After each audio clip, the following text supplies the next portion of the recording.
Now, an ego can be a good thing. The delusion that you are better than you are can help you accomplish things you otherwise wouldn't even attempt. Imagine, for example, a fictional man who has the sort of face only a blind mother on the brink of a narcotics overdose could love. A man who speaks such obnoxious bitterness that he makes Katie Hopkins sound like David Bellamy. A man who talks like some kind of diet Hitler with an affected, effeminate theatre voice, coupled with the face of a dog that's been chasing after parked cars, who has an ego so big that despite his complete intellectual ineptitude and eminently despicable content, started a YouTube channel and actually made a very decent success of it. Anyway, despite the title and thumbnail, this video isn't actually about anyone in particular. I just wanted to illustrate my points by using a few clips from the incredibly lovely, warm, generous and kind man that is YouTuber Alex Belfield. Yeah, he may currently have 2 strikes on his channel for hateful and derogatory content, but I'm sure that was just an unfortunate mistake. So with all that said, let's get into the video. Now, you'll remember that at the beginning of this video I spoke about ego, and what you're about to witness is the biggest ego ever seen since that time when as the billboard advertising free-range poultry produce had a typo on it. First of all, he who shall not be named, aka Edgelord Moldy Shorts, aka the Ginger Whinger, enters into a deranged rant about the quote-unquote hating assholes who be trying to cramp his style. But before we do that, here's a completely unrelated clip of the amazingly kind-hearted and wonderful captain of fun, Alex Belfield. Check it out. The trouble with trying to silence people is it works for about 2 minutes and then they find another way to speak in another form. You'll see it doesn't really work trying to silence those who have a voice who are popular.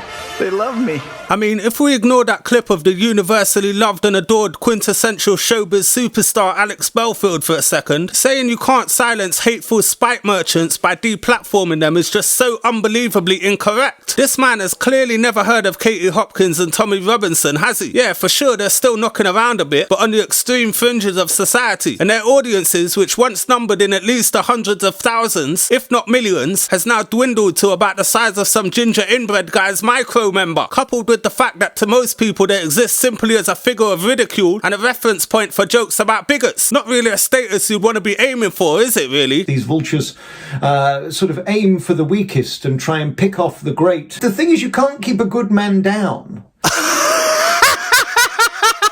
I mean, forgetting what the stupendously altruistic and benevolent genius Alex Belfield said there, did my man really just call himself a quote-unquote great? That's more delusional than that time I took a disco biscuit as a teenager and thought I was moonwalking when I was really walking backwards holding 2 pints sobbing uncontrollably, fam. Also, that comment about they quote-unquote aim for the weakest was just top-tier comedy, wasn't it? I mean, I know his hair resembles a fairy goldfish, but does he also have the memory of one? This guy has built a lucrative career out of preying on the weak like some kind of verbal nonce case. This man has got more cheek than Lizzo eating a rump steak, fam. I will never go away. What amazes me is that the mentals... The less said about that one, the better, innit, mate? Even after 2 years, still think I'm going to give up and go away. The joy is winding them up by not going away.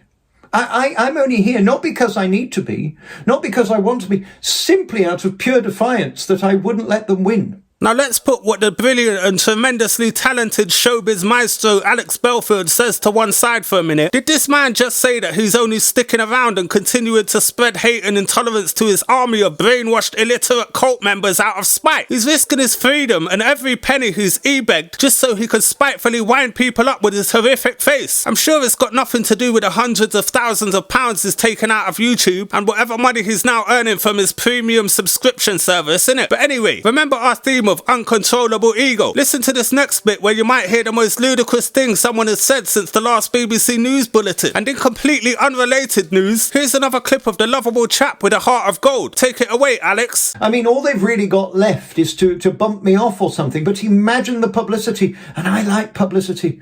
You know, the thing is, if they're talking about you, this is wonderful, this is what we need more of, it's great for ratings. So now we've got a completely fictional person advocating for their own cold-blooded extermination, claiming that it will be good for views. Fucking hell, bruv. This guy spends his life slagging off people like Katie Price and others for being fame-obsessed simpletons that will stop at nothing for a few headlines, yet here he is talking about looking forward to getting OJ Simpson because it will make him famous. What an absolute, completely fictional and made-up weirdo, fam. Anyways, aside from daydreaming about being done in by someone like that bitch Carol Baskin, our imaginary friend has also gotten carried away and inadvertently admitted that he takes pleasure in being a bigot, which is hilarious, as says since his ban, he was supposed to be extra careful about saying stuff that got him in further trouble, but as the video went on, he got more and more comfortable with being his usual hateful self. But that aside, here's another clip of the undervalued mythical icon, Alex Belfield. Check it out.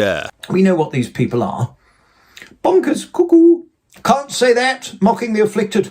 Oh, I love to mock the afflicted. Aside from what that beautiful angel of a man, Alex Belfield, says, if anyone were to ever take pleasure in mocking the vulnerable, or to be happy to be known for that fact, that would make them a pretty despicable human being, wouldn't you say so? But I guess when your income is hundreds of thousands of pounds a year for doing just that, your morals can become compromised in some way, especially if you're a morally bankrupt human being to begin with. Like, I don't know, if you were someone who was facing 12 years in jail for stalking and harassing people incessantly over a period of a decade, and then instead of facing up to your actions and admitting what you did was wrong, you decided to blame it on a national broadcasting corporation and a corrupt police service, because you know that will trigger the biases of your illiterate, conspiracy theory loving fan base. Someone like that maybe. But anyway, that's just a little fantasy scenario I thought up. It definitely isn't based on anyone in real life, you get me? Definitely don't Google any of that stuff I just said, because you won't find anything, will ya? But anyway, that's about all I've got for you today. If you've enjoyed the video, don't forget to hit that subscribe button, smash that like button to smithereens like certain ginger people's reputations, and don't forget to ring that notification bell. So yeah, thank you all for watching, and I'll see you next time. And